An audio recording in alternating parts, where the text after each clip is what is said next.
साथियों, आप सभी का विजय ज्ञान प्लेटफॉर्म पर स्वागत है। इस वीडियो में हम लोग क्लास 11 की राजनीति विज्ञान की पाठ्य पुस्तक है भारत का संविधान, सिद्धांत और व्यवहार। इस पुस्तक को हम लोग पढ़ रहे हैं और अभी तक इस पुस्तक के जो 10 चैप्टर थे उन 10 चैप्टर में से 9 चैप्टर कंप्लीट कर चुके हैं और आज की वीडियो के अंतर्गत हम लोग इसका 10वां और आखिरी चैप्टर पढ़ेंगे। तो 10वां चैप्टर का नाम है संविधान का राजनीतिक दर्शन। मतलब जो संविधान हमने अपनाया है इसके पीछे जो राजनीतिक परिदृश्य था उसके बारे में चर्चा करेंगे। तो सबसे पहले इंट्रोडक्शन की बात कर लेते हैं चैप्टर की कि चैप्टर से हमें क्या क्या जानने को मिलेगा।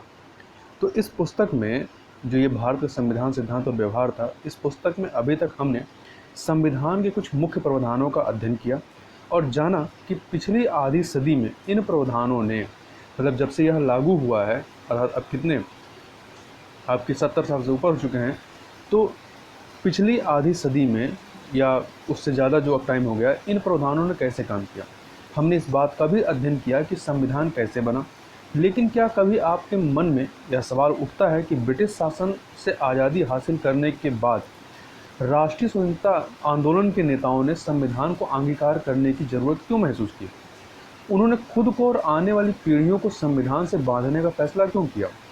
इस पुस्तक में बार बार आपका सामना संविधान सभा की बहसों से हुआ है और कई सारे उदाहरणों को भी हमने देखा है जो विभिन्न नेताओं के द्वारा दिए गए। यह पूछा जा सकता है कि संविधान के अध्ययन के सिलसिले में संविधान सभा की बहसों की गहरी परीक्षा करना क्यों जरूरी है। इस अध्याय में सबसे पहले इसी प्रश्न का उत्तर खोजा जाएगा। दूसरे, यह प्रश्न पूछना भी जरूरी है कि हमने जो संविधान अपनाया है वह कैसा है। इस संविधान के सहारे हम किन उद्देश्यों को पाना चाहते हैं? क्या इन उद्देश्यों के साथ कोई नीति बोध जुड़ा हुआ है? और अगर ऐसा है तो यह नीति बोध स्वयं में क्या है?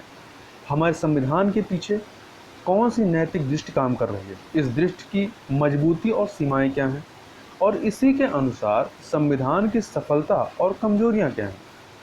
इन प्रश्नों के उत्तर खोजने के क्रम में हम अपने संविधान के दर्शन को जानने की कोशिश करेंगे और इस अध्याय को पढ़ने के बाद आप जान सकेंगे कि संविधान के अंतर्निहित दर्शन को समझना क्यों जरूरी है। दूसरा, भारतीय संविधान की मूलभूत विशेषताएं क्या हैं। तीसरा, इस संविधान की आलोचनाएं क्या हैं और इस संविधान की सीमाएं क्या हैं। तो सबसे पहले हम लोग बात करेंगे संविधान के दर्शन का क्या आशय है। कुछ लोग मानते हैं कि संविधान सिर्फ कानूनों से बनता है और कानून एक बात है तथा मूल्य और नैतिकता बिल्कुल ही अलग बात है। इसलिए संविधान के प्रति केवल कानूनी नज़रिया अपनाया जा सकता है, न कि नैतिक या राजनीतिक दर्शन का नज़रिया। यह सच है कि हर कानून में नैतिक तत्व नहीं होता, किंतु बहुत से कानून ऐसे हैं जिनका हमारे मूल्यों और आदर्शों से गहरा संबंध है। उदाहरण के लिए, कोई कानून भाषा अथवा धर्म के आधार पर व्यक्तियों के बीच भेदभाव की मनाही कर सकता है। इस तरह का कानून समानता के विचार से जुड़ा है। यह कानून इसलिए बना है क्योंकि हम लोग मानव समानता को मूल्यवान मानते हैं। इस उदाहरण से स्पष्ट है कि कानून और नैतिक मूल्यों के बीच गहरा संबंध है। इसी कारण संविधान को एक ऐसे दस्तावेज के रूप में देखना जरूरी है जिसके पीछे एक नैतिक दृष्टि जो है वो काम कर रही है। संविधान के प्रति राजनीतिक दर्शन का नजरिया अपनाने की जरूरत है। संविधान के प्रति राजनीतिक दर्शन के नज़रिए से हमारा क्या आशय है? इसमें 3 बातें शामिल हैं। पहली बात कि संविधान कुछ अवधारणाओं के आधार पर ही बना है। इन अवधारणाओं की व्याख्या हमारे लिए जरूरी है। इसका मतलब क्या हुआ? इसका मतलब यह है कि हम संविधान में व्यवहार किए गए पदों जैसे अधिकार, नागरिकता, अल्पसंख्यक अथवा लोकतंत्र के संभावित अर्थ के बारे में सवाल करें। दूसरा, इसके अतिरिक्त हमारे सामने एक ऐसे समाज और शासन व्यवस्था की तस्वीर साफ साफ होनी चाहिए जो संविधान की बुनियादी अवधारणाओं की हमारी व्याख्या से मेल खाती है। संविधान का निर्माण जिन आदर्शों की बुनियाद पर हुआ है उन पर हमारी गहरी पकड़ होनी चाहिए तथा इस सिलसिले में हमारी अंतिम बात यह है कि भारतीय संविधान को संविधान सभा की बहसों के साथ जोड़कर पढ़ा जाना चाहिए ताकि सैद्धांतिक रूप से हम बता सकें कि ये आदर्श कहाँ तक और क्यों ठीक हैं तथा आगे उनमें कौन से सुधार किए जा सकते हैं। किसी मूल्य को अगर हम संविधान की बुनियाद बनाते हैं तो हमारे लिए बताना जरूरी हो जाता है कि यह मूल्य सही और सुसंगत क्यों है। इसके बगैर संविधान के निर्माण में किसी मूल्य को आधार बनाना एकदम अधूरा कहा जाएगा। संविधान के निर्माताओं ने जब भारतीय समाज और राज्य व्यवस्था को अन्य मूल्यों के बदले किसी खास मूल्य समूह से दिशा निर्देशित करने का फैसला किया, तो ऐसा इसलिए हो सका क्योंकि उनके पास इस मूल्य समूह को जायज़ ठहराने के लिए कुछ तर्क मौजूद थे। भले ही इनमें से बहुत से तर्क पूरी तरह स्पष्ट ना हों, चाहे संविधान निर्माताओं के तर्क कितने भी कच्चे और अनगढ़ क्यों ना हो, यह कल्पना करना मुश्किल है कि संविधान में अंतर्निहित मूल्यों को जायज़ ठहराने के लिए उनके पास तर्क नहीं थे। संविधान के अंतर्निहित नैतिक तत्व को जानने और उसके दावे के मूल्यांकन के लिए संविधान के प्रति राजनीतिक दर्शन का नज़रिया अपनाने की ज़रूरत है। ऐसा करना इस वजह से भी ज़रूरी है ताकि हम अपनी शासन व्यवस्था के बुनियादी मूल्यों की अलग अलग व्याख्याओं को एक कसौटी पर जांच सकें। यह बात स्पष्ट है कि आज संविधान के बहुत से आदर्शों को चुनौती मिल रही है। इन आदर्शों को संविधान में सूखे हुए फूलों की भांति सिर्फ रख भर नहीं दिया गया, बल्कि इन पर बार बार अदालतों में जिरह होती है और ये हमारे राजनीतिक जीवन के अभिन्न अंग हैं। इन पर विधिक राजनीतिक हलकों, विधायिका, राजनीतिक दल, मीडिया, स्कूल तथा विश्वविद्यालयों में विचार विमर्श होता है, बहस चलती है और इन पर सवाल उठाए जाते हैं। इन आदर्शों की व्याख्या अलग अलग ढंग से की जाती है और कभी कभी अल्पकालिक क्षुद्र स्वार्थों के लिए इनके साथ चालबाजी भी की जाती है। इसी कारण से इस बात की परीक्षा की जरूरत पैदा होती है कि संविधान के आदर्शों और अन्य हलकों में इन आदर्शों की अभिव्यक्ति के बीच कहीं कोई गंभीर खाई तो नहीं है,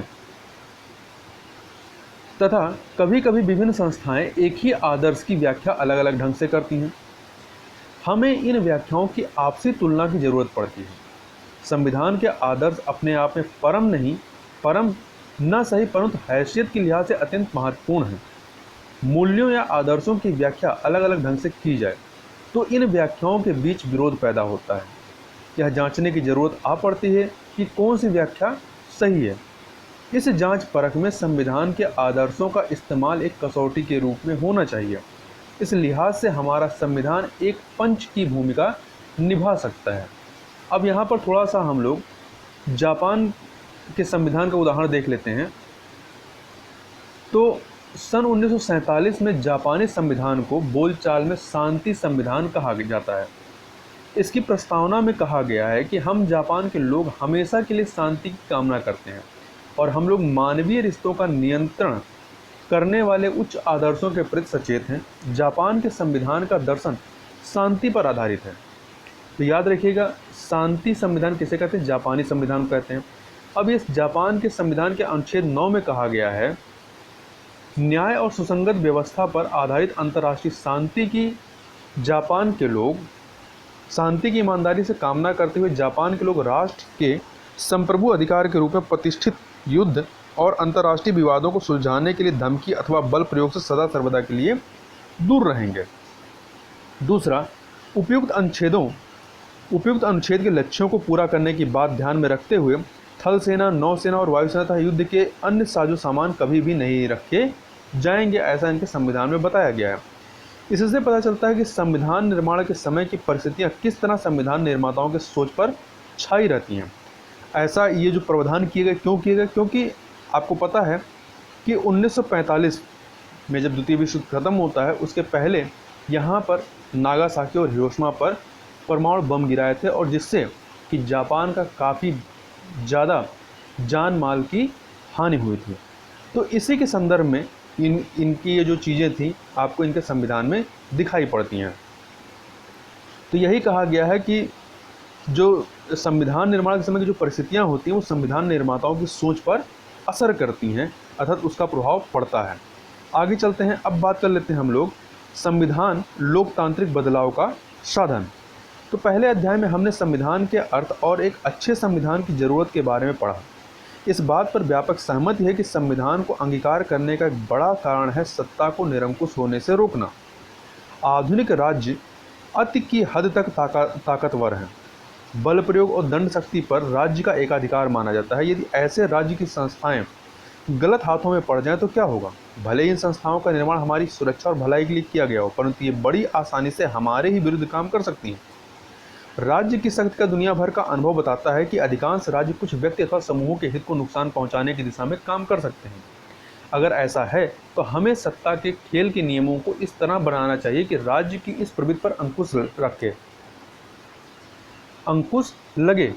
संविधान ये बुनियादी नियम प्रदान करता है और राज्य को निरंकुश बनने से रोकता है। संविधान हमें गहरे सामाजिक बदलाव के लिए शांतिपूर्ण लोकतांत्रिक साधन भी प्रदान करता है। इन सबके अतिरिक्त औपनिवेशिक दास्तां में रहे लोगों के लिए संविधान राजनीतिक आत्मनिर्णय का उद्घोष है और इसका पहला वास्तविक अनुभव भी है। जवाहरलाल नेहरू इन दोनों बातों को अच्छी तरह समझते थे। उनका कहना था कि संविधान सभा की मांग पूर्ण आत्मनिर्णय की सामूहिक मांग का प्रतिरूप है, क्योंकि सिर्फ भारतीय जनता के चुने हुए प्रतिनिधियों से बनी संविधान सभा को ही बगैर बाहरी हस्तक्षेप के भारतीय संविधान बनाने का अधिकार है। दूसरे, नेहरू की दलील थी कि संविधान सभा सिर्फ जनप्रतिनिधियों अथवा योग्य वकीलों का जमावड़ा भर नहीं है, बल्कि यह स्वयं में राह पर चल पड़ा एक राष्ट्र है जो अपने अतीत के राजनीतिक और सामाजिक ढांचे के खोल से निकलकर अपने बनाए गए आवरण को पहनने की तैयारी कर रहा है। भारतीय संविधान का निर्माण परंपरागत सामाजिक ऊंच नीच के बंधनों को तोड़ने और स्वतंत्रता, समता तथा न्याय के नए युग में प्रवेश के लिए हुआ है। इस नजरिए से संवैधानिक लोकतंत्र के सिद्धांत को पूरी तरह से बदलकर रख देने की क्षमता है। इस नजरिए के अनुसार संविधान की मौजूदगी सत्तासीन लोगों की शक्ति पर अंकुश ही नहीं लगाती, बल्कि जो लोग परंपरागत तौर पर सत्ता से दूर रह रहे हैं उनका सशक्तिकरण भी करती है। संविधान कमजोर लोगों को उनका वाजिब हक सामुदायिक रूप से हासिल करने की ताकत देता है। आगे बात करते हैं संविधान सभा की ओर मुड़कर क्यों देखें, मतलब हमें संविधान सभा के बारे में जानने की आवश्यकता क्यों है, पीछे क्यों मुड़ें और अपने अतीत से क्यों बांध कर रखें, अपने को अतीत से क्यों बांध कर रखें। तो कानून और राजनीतिक विचारों के इतिहासकार के लिए यह बात ठीक हो सकती है कि वह पीछे मुड़कर देखें कि कानूनी और राजनीतिक विचारों का आधार कहाँ छुपा है, किंतु राजनीति के विद्यार्थी के लिए संविधान निर्माताओं के सरोकार और मंशा को जानना क्यों जरूरी है। क्यों नहीं बदली हुई स्थितियों पर गौर किया जाए और इस बात की नई परिभाषा बनाई जाए कि संविधान किन किन बातों में सही गलत का फैसला दे सकता है। अमेरिका का उदाहरण लें, वहाँ संविधान 18वीं सदी के उत्तरार्ध में लिखा गया। उस युग के मूल्य और मानक का इस्तेमाल 21वीं सदी में करना बेतुका कहा जाएगा। बहरहाल हिंदुस्तान की स्थिति अलग है। यहाँ संविधान निर्माताओं के समय जो स्थितियाँ थीं और हम लोग आज जिन स्थितियों में रहते हैं उसमें कोई क्रांतिकारी बदलाव नहीं आया है। मूल्यों, आदर्शों और अवधारणाओं के लिहाज से हम लोग संविधान सभा की सोच और समय से अलग नहीं हो पाए हैं। हमारे संविधान का इतिहास अब भी हमारे वर्तमान का इतिहास है। हो सकता है कि हमारे कानूनी और राजनीतिक व्यवहार बर्ताव के पीछे जो असली बात है हमने उसे भुला दिया हो, कालक्रम में हमने उन्हें स्वाभाविक मान लिया हो। हमारे बहुत से कानूनी और राजनीतिक व्यवहारों के पीछे जो असली बात है वह पृष्ठभूमि में चली गई है या हमारी चेतना के पर्दे से उतर गई हो। भले ही वही बात पहले हमारे व्यवहार बर्ताव की बुनियाद के रूप में स्वीकार की गई हो। जब तक सब कुछ ठीक ठाक चलता रहे तब तक भूले रहना हानिकारक नहीं होता है, लेकिन जब संवैधानिक व्यवहार बर्ताव को चुनौती मिले, खतरा मंडराए या उपेक्षा हो, तब इन पर अपनी पकड़ बनाए रखना जरूरी हो जाता है। ऐसे में इन व्यवहारों बर्तावों के मूल्य और अर्थ को समझने के लिए संविधान सभा की बहसों को मुड़कर देखने के सिवा हमारे पास कोई चारा नहीं रहता है। संभव है इस क्रम में हमें और पीछे यानी औपनिवेशिक भारत में जाकर पड़ताल करनी पड़े। इसलिए अपने संविधान के मूल में निहित राजनीतिक दर्शन को बार बार याद करना और उसको टटोलना हमारे लिए जरूरी है। अब हम बात करते हैं कि हमारे संविधान का राजनीतिक दर्शन क्या है। तो इस दर्शन को एक शब्द में बताना कठिन है।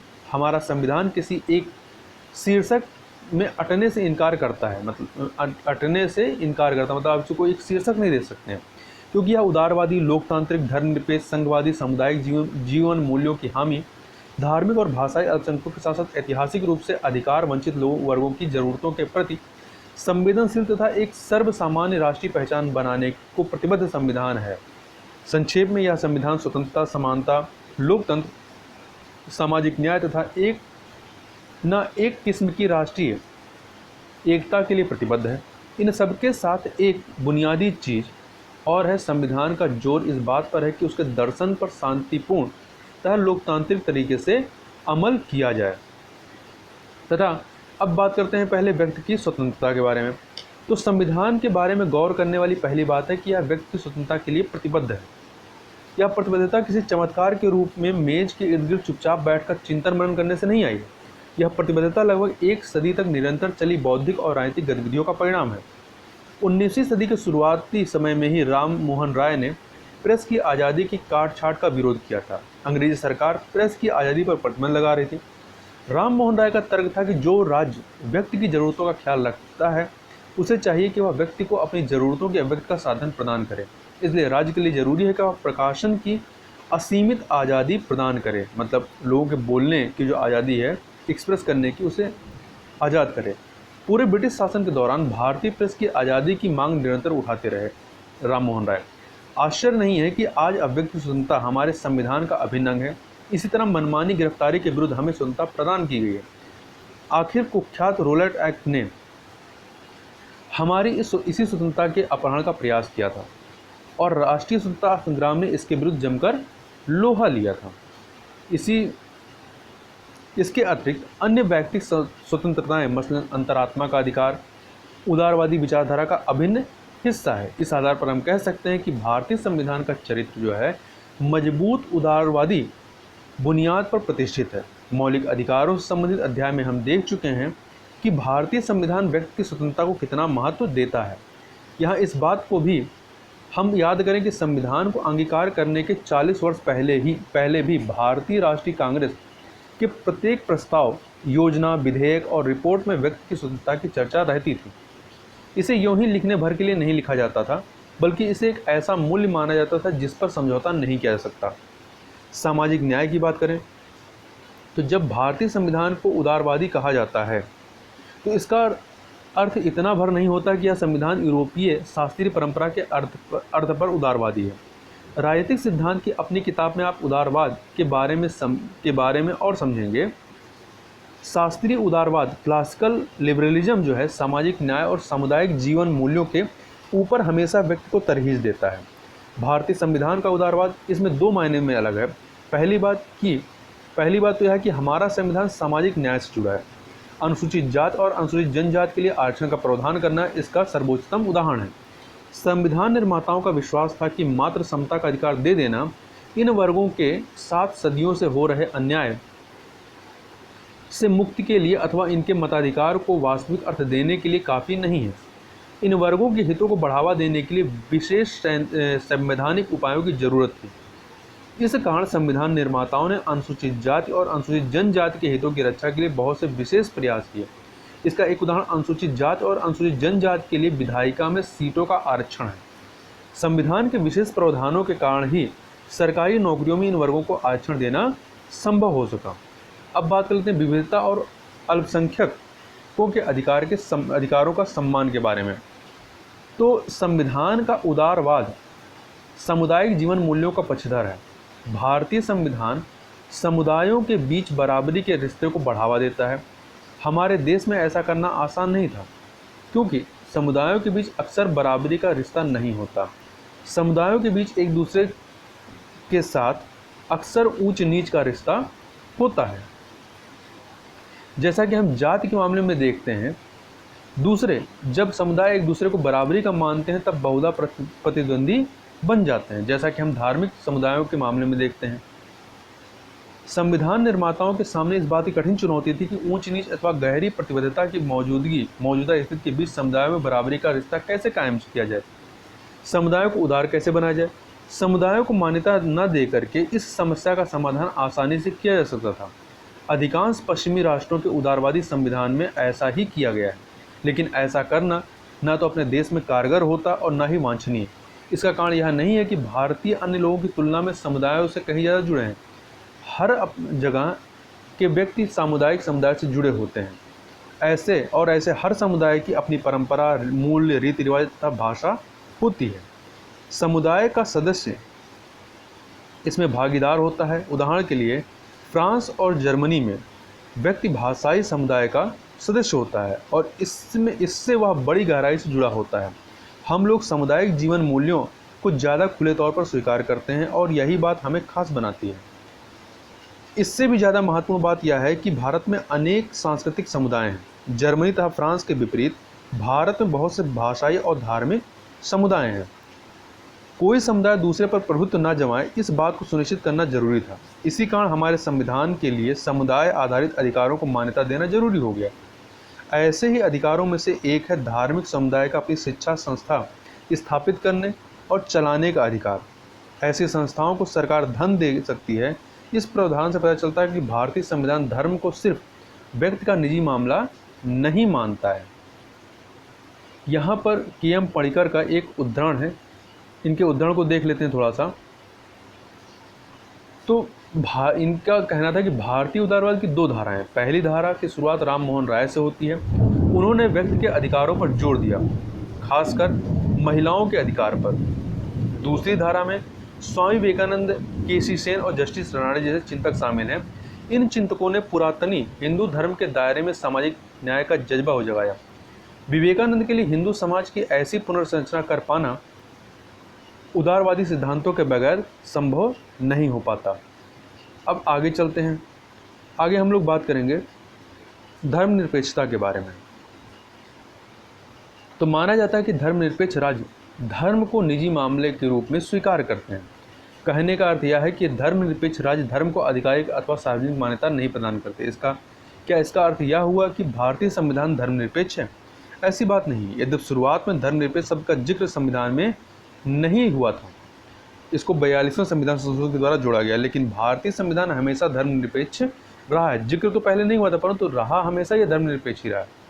हाँ, यह भी है कि मुख्यधारा की पश्चिमी धारणा में व्यक्ति की स्वतंत्रता और व्यक्ति की नागरिकता से संबंधित अधिकारों की रक्षा के लिए धर्मनिरपेक्षता को धर्म और राज्य के पारस्परिक निषेध के रूप में देखा गया है।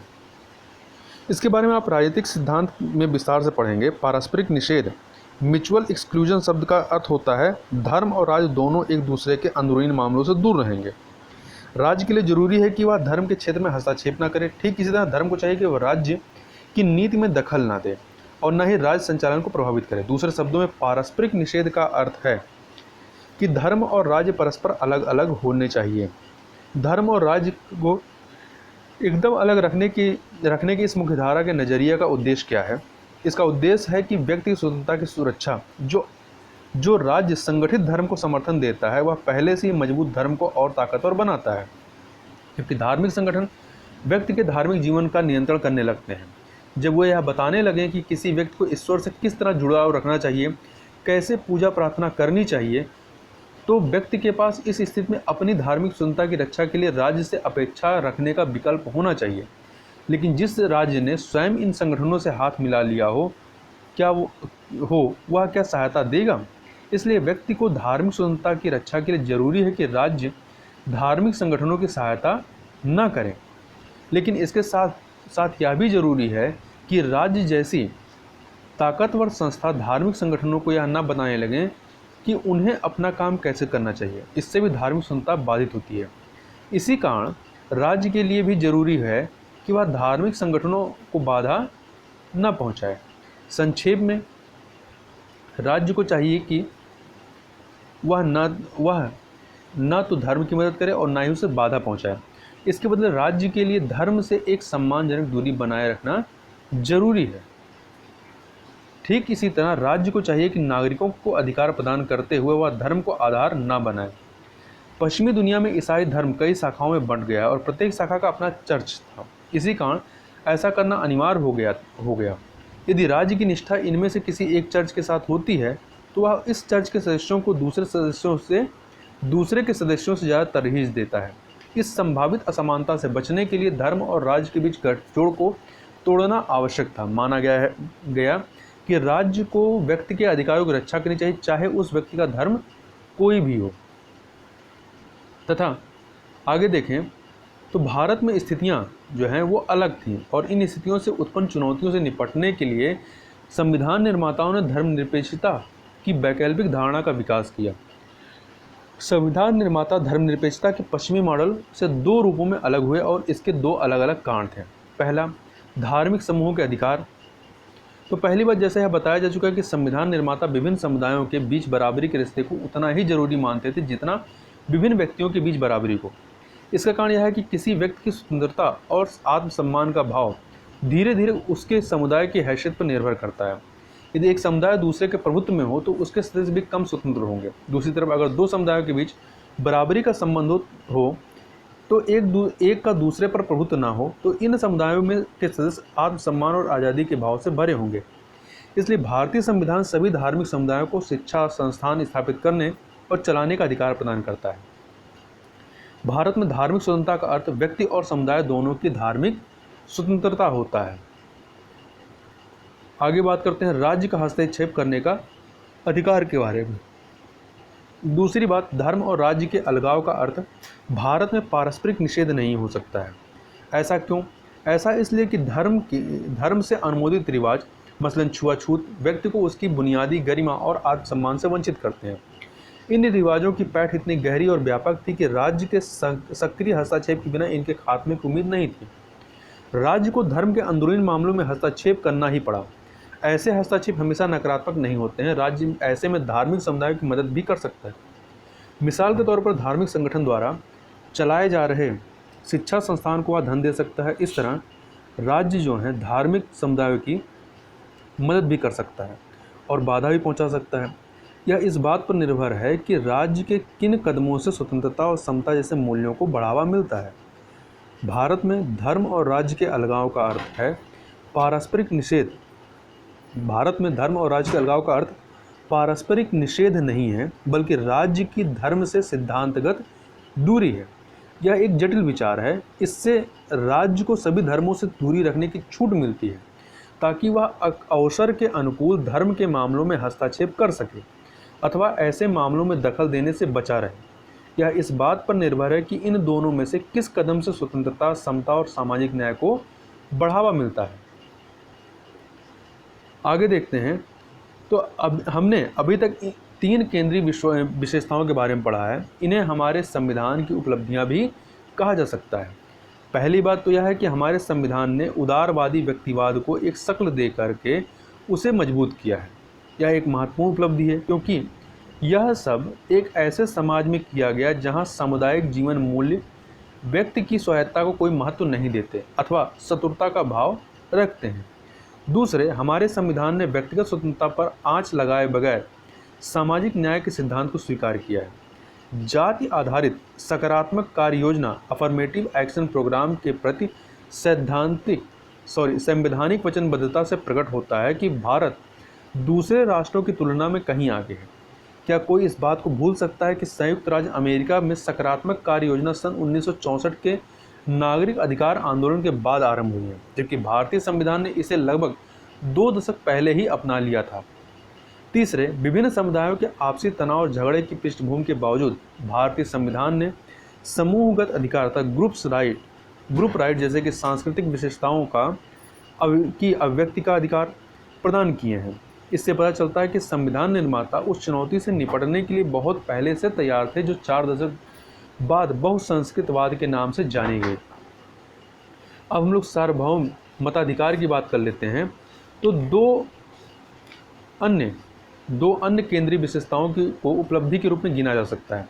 सार्वभौम मताधिकार के प्रति वचनबद्धता अपने आप में कोई कम बड़ी उपलब्धि नहीं है, खासतौर पर उस स्थिति में जब माना जाता हो कि भारत में परंपरागत आपसी ऊंच नीच का व्यवहार बहुत मजबूत है और इसे समाप्त कर पाना लगभग असंभव है। सार्वभौम मताधिकार को अपनाना इसलिए भी महत्वपूर्ण कहा जाए क्योंकि पश्चिम के उन देशों में भी जहां लोकतंत्र की जड़ स्थायी रूप से जम चुकी थी, कामगार तबके और महिलाओं को मतदान का अधिकार काफ़ी देर से दिया गया था। एक बार राष्ट्र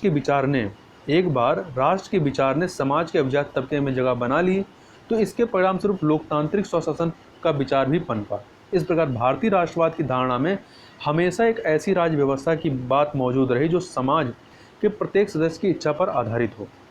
सार्वभौम मताधिकार का विचार भारतीय राष्ट्रवाद के बीज विचारों में से एक है। भारत के लिए अनौपचारिक रूप से संविधान तैयार करने का पहला प्रयास जो है वो कॉन्स्टिट्यूशन ऑफ इंडिया बिल के नाम से सन 1895 में हुआ था। इस पहले प्रयास में भी इसके लेखक ने घोषणा की थी कि प्रत्येक नागरिक अर्थात भारत में जन्मे व्यक्ति को देश के मामलों में भाग लेने तथा सरकारी पद हासिल करने का हक है। मोतीलाल नेहरू रिपोर्ट जो आपकी 1928 में आती है, इसमें भी नागरिकता की इसी धारणा की पुष्टि करते हुए कहा गया कि 24 वर्ष की आयु के हर व्यक्ति को, चाहे वो स्त्री हो या पुरुष, लोकसभा के लिए मतदान करने का अधिकार हुआ। इस रिपोर्ट में ऐसे हर व्यक्ति को नागरिक का दर्जा प्रदान किया गया जो राष्ट्रमंडल की भू सीमा में पैदा हुआ है और जिसने किसी अन्य राष्ट्र की नागरिकता नहीं ग्रहण की है, अथवा जिसके पिता इस भू सीमा में जन्मे हों या बस गए हों। इस तरह शुरुआती दौर से ही सार्वभौम मताधिकार को अत्यंत महत्वपूर्ण और वैधानिक साधन माना गया है, जिसके सहारे राष्ट्र की जनता अपनी इच्छा का इजहार करती है।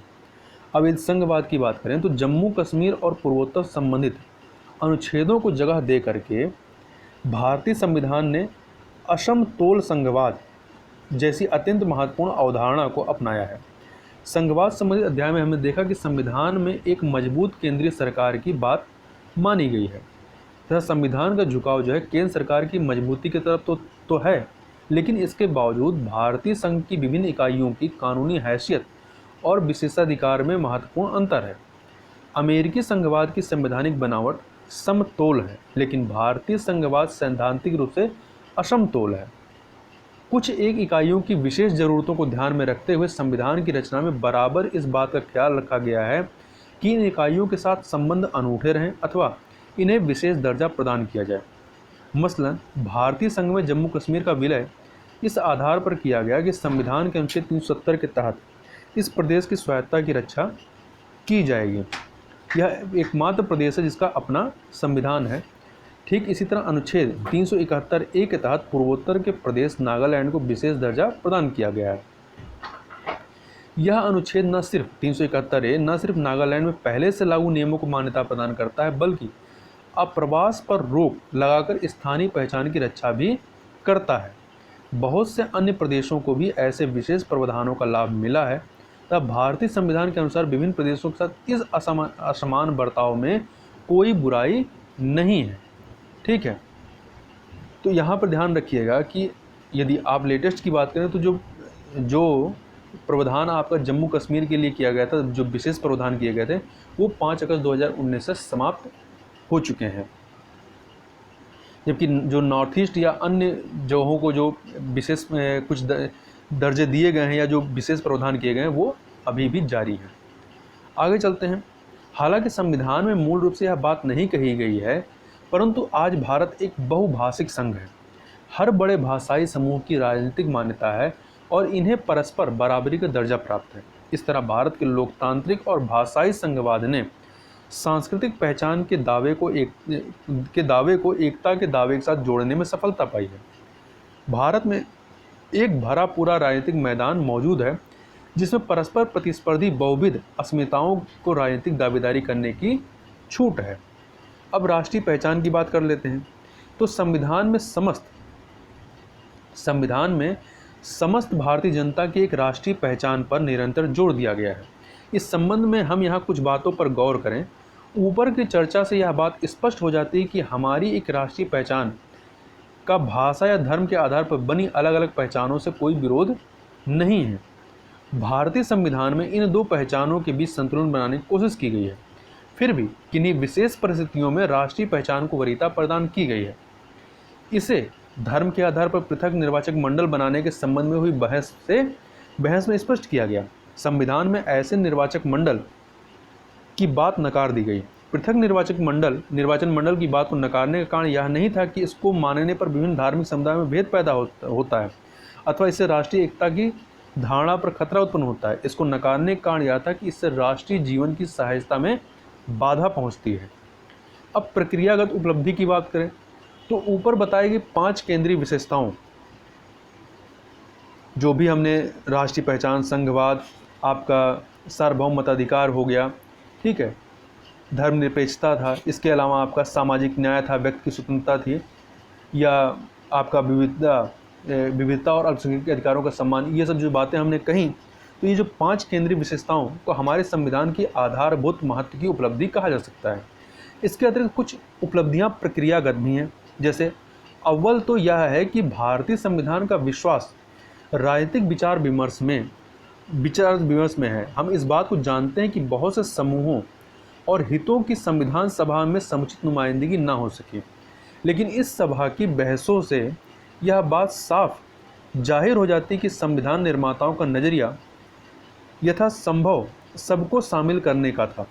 यह खुलापन इस बात का संकेत है कि भारतीय जनता परिणामों को अपने स्वार्थों की तुला पर नहीं बल्कि तर्क बुद्धि की तुला पर तौलकर परखने के लिए तैयार है। इससे यह भी पता चलता है कि संविधान निर्माता असहमति और विभेद को एक सकारात्मक मूल्य के रूप में देखते थे तथा दूसरे शब्दों में इसे सुलह और समझौते के जज्बे का भी पता चलता है। सुलह और समझौते जैसे शब्द को हमेशा नकार के भाव में या निगेटिव के भाव में नहीं देखना चाहिए। हर समझौता बुरा नहीं होता। यदि स्वार्थ के वशीभूत होकर किसी मूल्यवान चीज़ का सौदा कर लिया जाता है तो यह समझौता बुरा है, लेकिन किसी एक मूल्य के थोड़े से सौदे के बदले दूसरा मूल्य हासिल हो और यह सौदा दो बराबरी के लोगों के बीच खुली प्रक्रिया में होता है तो ऐसे समझौते पर आपत्ति नहीं उठाई जा सकती है। हम इस बात का अफसोस कर सकते हैं कि हमारे पास हर चीज़ होनी चाहिए परंतु है नहीं। फिर भी हर चीज़ को थोड़ा थोड़ा हासिल कर लेना नैतिक दृष्टि से अंगुली उठाने लायक नहीं है। संविधान सभा इस बात पर अडिग थी कि किसी महत्वपूर्ण मुद्दे पर फैसला जो है वो बहुमत के बजाय सर्वानुमत से लिया जाए। यह दृढ़ता जो है अपने आप में प्रशंसनीय है। यहाँ पर सरदार पटेल का एक वक्तव्य है संविधान सभा के अंतर्गत। इनका कहना था, लेकिन आगे चलकर यह भूलना सबके हित में होगा कि इस देश में अल्पसंख्यक या बहुसंख्यक जैसी कोई चीज़ है। मतलब ये बात आगे चल के गौर होनी चाहिए कि अल्पसंख्यक या बहुसंख्यक वाली भारत में सिर्फ एक समुदाय है, अर्थात ये एक राष्ट्र के परिप्रेक्ष्य में इन्होंने कहा, राष्ट्रीयता के परिप्रेक्ष्य में। आगे देखते हैं। अब हम इस संविधान के जो कुछ आलोचनाएं हैं उसके बारे में बात कर लेते हैं। तो भारतीय संविधान की कई आलोचना है, इनमें से 3 पर यहाँ संक्षेप में चर्चा की जाएगी। पहला, यह संविधान अस्त व्यस्त है। दूसरा, इसमें सबकी नुमाइंदगी नहीं हो सकी। तीसरा, यह संविधान भारतीय परिस्थितियों के अनुकूल नहीं है। तो इन तीनों के बारे में बात करेंगे। तो पहला जो है कि यह संविधान अस्त व्यस्त है, इस पर बात करते हैं। भारतीय संविधान को अस्त व्यस्त या ढीला ढाला बताया जाता है। इसके पीछे यह धारणा काम करती है कि किसी देश का संविधान एक कसे हुए दस्तावेज के रूप में मौजूद होना चाहिए, लेकिन यह बात संयुक्त राज्य अमेरिका जैसे देश के लिए भी सच नहीं है, जहां संविधान एक कसे हुए दस्तावेज के रूप में है। सच बात यह है कि किसी देश का संविधान एक दस्तावेज तो होता ही है, इसमें संवैधानिक हैसियत वाले अन्य दस्तावेजों को भी शामिल किया जाता है। इस तरह इस बात की पूरी संभावना है कि कुछ महत्वपूर्ण संवैधानिक वक्तव्य तथा कायदे उस कसे हुए दस्तावेज से बाहर मिले जिसे संविधान कहा जाता है। जहाँ तक भारत का सवाल है, संवैधानिक हैसियत के ऐसे बहुत से वक्तव्यों, ब्यौरों और कायदों को एक ही दस्तावेज के अंदर समेट लिया गया है। मिसाल के तौर पर बहुत से देशों के संवैधानिक दस्तावेज में चुनाव आयोग या लोक सेवा आयोग के संबंध में कोई प्रावधान नहीं, लेकिन भारत के संविधान में ऐसे अनेक प्रावधान मौजूद हैं। मतलब ये देखें तो भारतीय संविधान में लोक सेवा आयोग हो गया, चुनाव आयोग, इनके बारे में विस्तार से चर्चा की गई है। क्या आपको याद है कि संविधान सभा का निर्माण कैसे हुआ था? उस वक्त सार्वभौम मताधिकार प्रदान नहीं किया गया था, अप्रत्यक्ष मताधिकार के जरिए इनका चुनाव किया गया था। तो उस वक्त सार्वभौम मताधिकार प्रदान नहीं किया गया था और संविधान सभा के अधिकांश सदस्य समाज के अगड़े तबके के थे। क्या इससे लगता है कि देश के सभी लोगों की नुमाइंदगी हमारे संविधान में नहीं हो सकी? यहाँ जरूरी है कि हम नुमाइंदगी के 2 हिस्सों में फ़र्क करें। इसमें एक को हम चाहें तो आवाज़ कह सकते हैं और दूसरे को राय कह सकते हैं। नुमाइंदगी में आवाज़ अपने आप में महत्वपूर्ण है। लोगों की पहचान खुद उनकी जुबान और आवाज़ से होनी चाहिए, न कि उनके मालिकों की जुबान और आवाज़ से। अगर हम इस दृष्टि से विचार करें तो हमारे संविधान में गैर नुमाइंदगी मौजूद मिलेगी, क्योंकि संविधान सभा के सदस्य सीमित मताधिकार से चुने गए थे, न कि सार्वभौम मताधिकार से। बहरहाल, अगर हम नुमाइंदगी के दूसरे पहलू यानी राय पर गौर करें तो हमारे संविधान में गैर नुमाइंदगी नहीं मिलेगी। यह कहना तो खैर अपने आप में एक अतिशयोक्ति है कि संविधान सभा में हर किस्म की राय रखी गई, लेकिन इसमें सच्चाई का एक पुट जरूर है। यदि हम संविधान सभा में हुई बहसों को पढ़ें तो जाहिर हुआ कि सभा में बहुत से मुद्दे उठाए गए और बड़े पैमाने पर राय रखी गई। सदस्यों ने अपने व्यक्तिगत और सामाजिक सरोकारों पर आधारित मसले ही नहीं बल्कि समाज के विभिन्न तबके के सरोकारों और हितों पर आधारित मसले भी उठाए। क्या है सहयोग मात्र है कि आज हर शहर के नुक्कड़ पर हमें हाथ में संविधान लिए अम्बेडकर की प्रतिमा मिलती है? यह अम्बेडकर के प्रति महज सांकेतिक श्रद्धांजलि नहीं है। यह प्रतिमा दलितों की इस भावना का इजहार करती है कि संविधान में उनकी अनेक आकांक्षाओं की अभिव्यक्ति हुई। एक अंतिम आलोचना यह है कि भारतीय संविधान एक विदेशी दस्तावेज है। इसका हर अनुच्छेद पश्चिमी संविधानों की नकल है और भारतीय जनता के सांस्कृतिक भावभेद से भावबोध से इसका मेल नहीं बैठता है। संविधान सभा में भी बहुत से सदस्यों ने यह बात उठाई थी।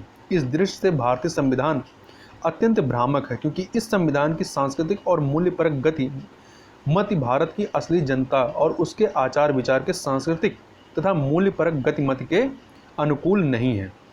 अब प्रश्न उठता है कि यह आरोप कितना सच है। यह बात सच है कि भारतीय संविधान आधुनिक और अंशतः पश्चिमी है, लेकिन इससे यह पूरी तरह विदेशी नहीं हो जाता है।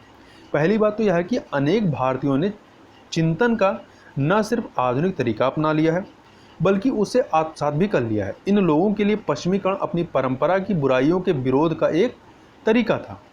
राम मोहन राय से इस प्रवृत्ति की शुरुआत हुई थी और आज भी यह प्रवृत्ति दलितों द्वारा जारी है। वस्तुतः बहुत पहले यानी सन 1841 में यह बात जाहिर हो गई थी। उत्तर भारत के तिरस्कृत और अछूत कहलाने वाले दलित नए कानूनों का इस्तेमाल करने में जरा भी नहीं हिचकिचाए और इन लोगों ने नई विधि व्यवस्था का सहारा लेकर अपने जमींदारों के खिलाफ मुकदमे दायर किए। इस तरह आधुनिक कानून का सहारा लेकर लोगों ने गरिमा और इंसाफ के लिए अदालत का दरवाजा खटखटाया। दूसरे, जब पश्चिमी आधुनिकता का स्थानीय सांस्कृतिक व्यवस्था से टकराव हुआ तो एक किस्म की संकर संस्कृति हाइब्रिड कल्चर जो है उत्पन्न हुई। यह हाइब्रिड कल्चर या संकर संस्कृति पश्चिमी आधुनिकता से कुछ लेने और कुछ छोड़ने की रचनात्मक प्रक्रिया का परिणाम थी। ऐसी प्रक्रिया को ना तो पश्चिमी आधुनिकता में ढूंढा जा सकता है और ना ही देसी परंपरा में। पश्चिमी आधुनिकता और देसी सांस्कृतिक व्यवस्था के संयोग से उत्पन्न इस बहुमुखी परिघटना में वैकल्पिक आधुनिकता का चरित्र है। गैर पश्चिमी मुल्कों में लोगों ने सिर्फ अपने अतीत के आचारों या ट्रेडिशन से ही छुटकारा पाने की कोशिश नहीं की, बल्कि अपने ऊपर थोपी गई पश्चिमी आधुनिकता के एक खास वर्ग के बंधनों को भी तोड़ना चाहा।